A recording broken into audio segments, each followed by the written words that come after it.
Hi guys! Welcome back to another episode of This One Time on D&D, where I tell you all about the dumb and funny things I've done while playing D&D. Well, and my friends too.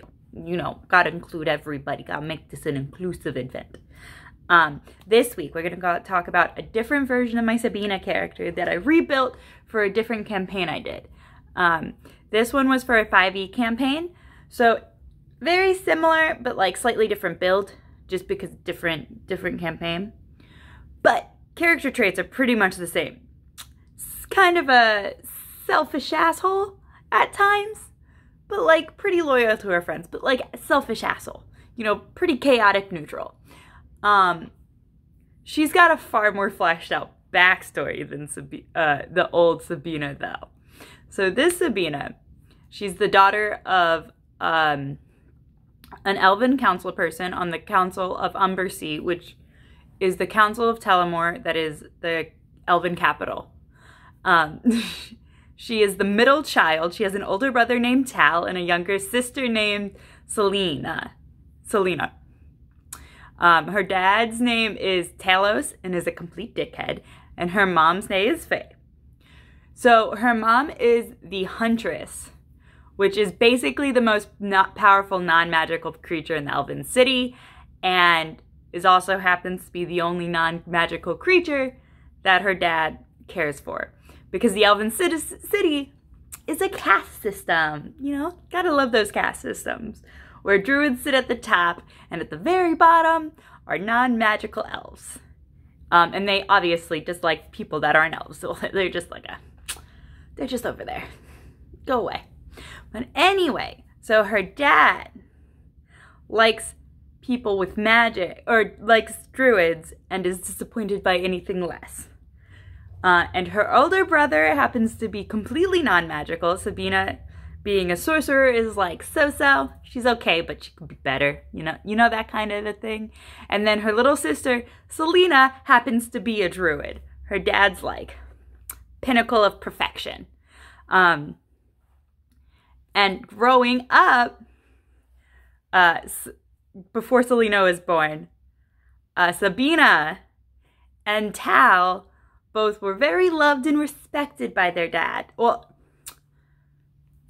not very loved, but like, you know, cared for, treated well. And then Selena was born and had druidic powers. And her dad's like, I don't need you two children. I've got the only one I need over here. And so they spent their entire childhood growing up hating their little sister. Because how dare she come in and ruin their happiness and destroy their family and everything they've ever loved. So Selena spent her whole life trying to make her two siblings like her, whereas Sabina and Tal spent their entire lives hating her. And every time she did anything to try to make them like her, it just made them hate her more. Because she spent a lot of time underplaying her magical abilities to make it seem like she wasn't as great as everybody thought she was. And to make her sister and her brother feel better about themselves. Which only pissed them off more because it felt very patronizing. So that's Sabina's backstory. So at the start of one of our episodes, or our sessions, we decide we need to go to Telemore so that Selena can pick up money Sabina can pick up money because Sabina's super broke. She like broke. And she's like, I don't like being broke. Let's go talk to my dad and get some money and take some money. So we head to her house, which her family is well off enough and prominent enough that they just happen to have a magic circle in their basement. So she just teleports to the magic circle in her basement. And it's like, this is fine. This is normal. And so they get there and Sabina's kind of like, I'm going to be in and I'm going to be out. I don't need to see my dad if I don't have to. I don't want to be here any longer than I need to be because I don't want to get yelled at. I don't want to be patronized. Like, I want to get in and get out. So they get in, and she finds her mom and is like trying to convince her mom to get her money. But then mom's like, so you're going to stay for dinner? And Sabina's like afraid of her mom. Again, her mom's the Huntress, the most powerful non-magical elf in the city. And so Sabina's like, yeah, of course I'm going to stay for dinner. And I'll spend the night too. And she's like, good, good, good. And so she helps prepare dinner with her mom. And her mom's like, okay, I'm going to need you to go downstairs. And I'm going to need you to get wine for dinner for your sister. And you can pick out a wine bottle for yourself as well. And Sabina's like, my sister, fuck her. Don't like her. I'm just gonna mess with her. So she goes down with one of the other players, Pandora. And Pandora has got this magical, beautiful bag of holding that if you put in something to it, it'll enchant it. And there's a 50% chance that it'll end up blessed and a 50% chance that it'll end up cursed. And it's all on the roll of the die. So Sabina, basically, it's an unknown magical item that comes out of this bag, but it's like based on whatever the original item is. And Sabina doesn't have any way of detecting what this magical item is because she doesn't have detect magic or anything like that. So Sabina and Pandora go down to the basement, and Sabina picks out a bottle of wine for herself, and then she picks out a bottle of wine for her sister and puts it in this bag of holding. And the first time we put it in, it comes out and it's got like butterflies in it. And Sabina's like, well, if it comes out with butterflies in it, then I'm going to get caught. Like my dad and my mom are going to know that something's wrong. And like, that's just not going to be good. So she's like, okay, dispel magic. She dispels the magic on it and then puts it back into the bag of holding. And it comes out and it looks normal. And she's like, that's fine. We'll see what happens. You know, it's okay. We'll see what happens. So she goes back up and puts the wine on the table. And then spends the next like hour helping her mom prep and also deeply dreading seeing her dad because, you know, she's terrified of her dad, doesn't like her dad anyway, doesn't want to get yelled at and like looked down on and told she's not good enough because she's like, you know, she spent her whole life doing that. She doesn't need any more of that. And on top of that, like having these uninvited guests over is not good, and our entire party wasn't elf. It was like, I want to say like 75% elf, but there was, I think maybe 2 people in the party that weren't elves at the time. So it was like, I think there was 3 elves in the party, and then we had one that Pandora was like, she had 2 personalities and like switch between characters based on a magical sword. It was a whole thing. But if she like saw a sword, then she was an elf. But if she touched somebody, then she was an elf. Something like that. So she was only like elf some of the time. And then I believe, no, I don't think we had our other non-elves. So it was a mostly elf party, but like still, you had a bunch of people coming in. And my dad was like, I don't know you people, why are you in my house? But elves are also really polite creatures, so they couldn't be like, gotta go. He was like, he'd have to be like, this is fine. But Sabina also knew she's gonna get yelled at later, you know, because you can't just bring people over and it be okay. So she's like, I don't want to be here. I want to go. I want to go as fast as possible. Let's have dinner and just leave. Let's not talk to my dad.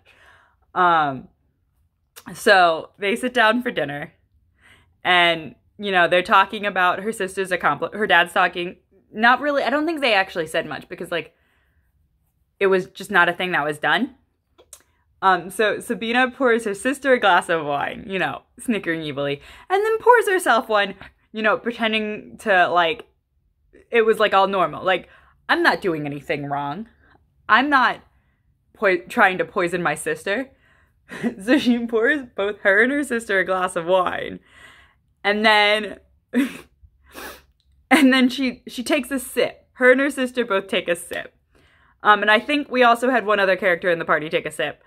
But nothing crazy happened. But it was, the wine was a forget-me-not wine. So like, you rolled a dice and based on the percentage you got, amount of memory was lost. And the one friend that the other party member that rolled it got like a high enough roll that they like lost one specific moment, but it wasn't anything insane. It didn't affect their character story or anything like that.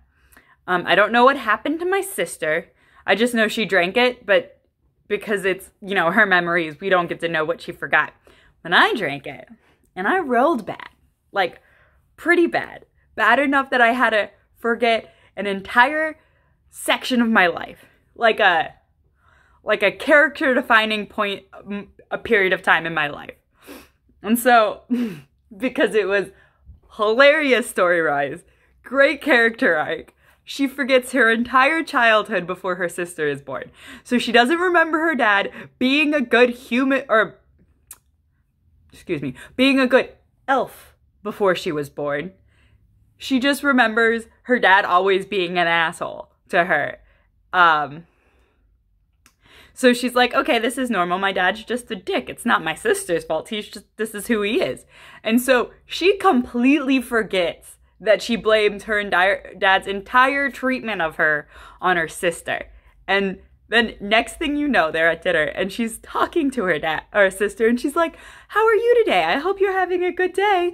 And it's like, all of a sudden is super nice to her sister, to her brother Tal's surprise, because like, she's never been nice to her sister. And in fact, if anything, she's probably been one of the biggest causes of all of her sister's misery, because she hated her sister so much. She literally tried to poison her sister. Just deep dislike of her sister. And now she's over here being like, yeah, let's hang out. And everybody's like, what the hell is going on here? And she's like, this is normal. And so, because of my character trying to be an asshole in my shitty roles, my character has a complete change in a story arc, and now likes her sister, whom she hated, all because of about a random role. And I thought the whole thing was so funny, because after that I was just like playing up like, yeah, let's hang out, sis. Let's be best friends. And her sister being like, okay, I guess. I'm for this. And her brother being like, what the fuck? And so, we ended up leaving not long after that. We left the next day, I think. Yeah, we left the next day, and she got the money she needed. I think she got 10,000 gold that day. But she's like at one point searching through the office for the money, because her mom's like, yeah, there's gold in the office for you. So she goes to her dad's office and is searching for it, and she finds the bag of 10,000 gold, and with a note from her dad that has the instructions on how to get a circle, teleportation circle. Words. Wow, not my strong suit. She has a piece of paper that has the teleportation circle under it, and her dad has a note. He's like, here's the 10,000 gold you're looking for, and like a teleportation circle to the place. And like all of it's like almost like a caring father who's like, yeah, here's all this stuff for you, you know, good luck. And then he's like, try not to disappoint me, or something like that. Or, you know, try to be like your sister. And she was like, ah. And then all of a sudden she's like, I was so close, this close to liking my dad, and now fuck him. Fuck him so much. And that's the time that I poisoned myself instead of my sister. I hope you guys enjoyed the story. I should have more coming, mostly from Sabina. She's done a lot of stuff, slash just a lot of stuff from this one campaign, because it's been 90% about like just fucking over our DM. Not intentionally, but like it's just plot-wise, just it's real funny to fuck over the DM. We're just like, oh, this is hilarious. Like, there's the time that we we befriended one of the NPCs and ended up using them and their OP skill set to, like, wipe out half an army of incoming, like, villains. There is the time we purchased the city. That's one that's coming soon, and that one is one of my favorites. There is a panda that we had to name the campaign Protect the Panda because he kept getting kidnapped. Also how he died, and thus renaming the campaign Resurrect the Panda. And just a bunch of other fun stuff like that that'll be coming soon. Again, those should be coming up every other video. I'm planning to do one of these, so a lot of them coming up. I hope you guys enjoyed. If you did, subscribe, like the video. Also, follow me on Twitch and hang out with me and chat with me. And join my Discord, link in the description. And you guys have a good evening. Bye.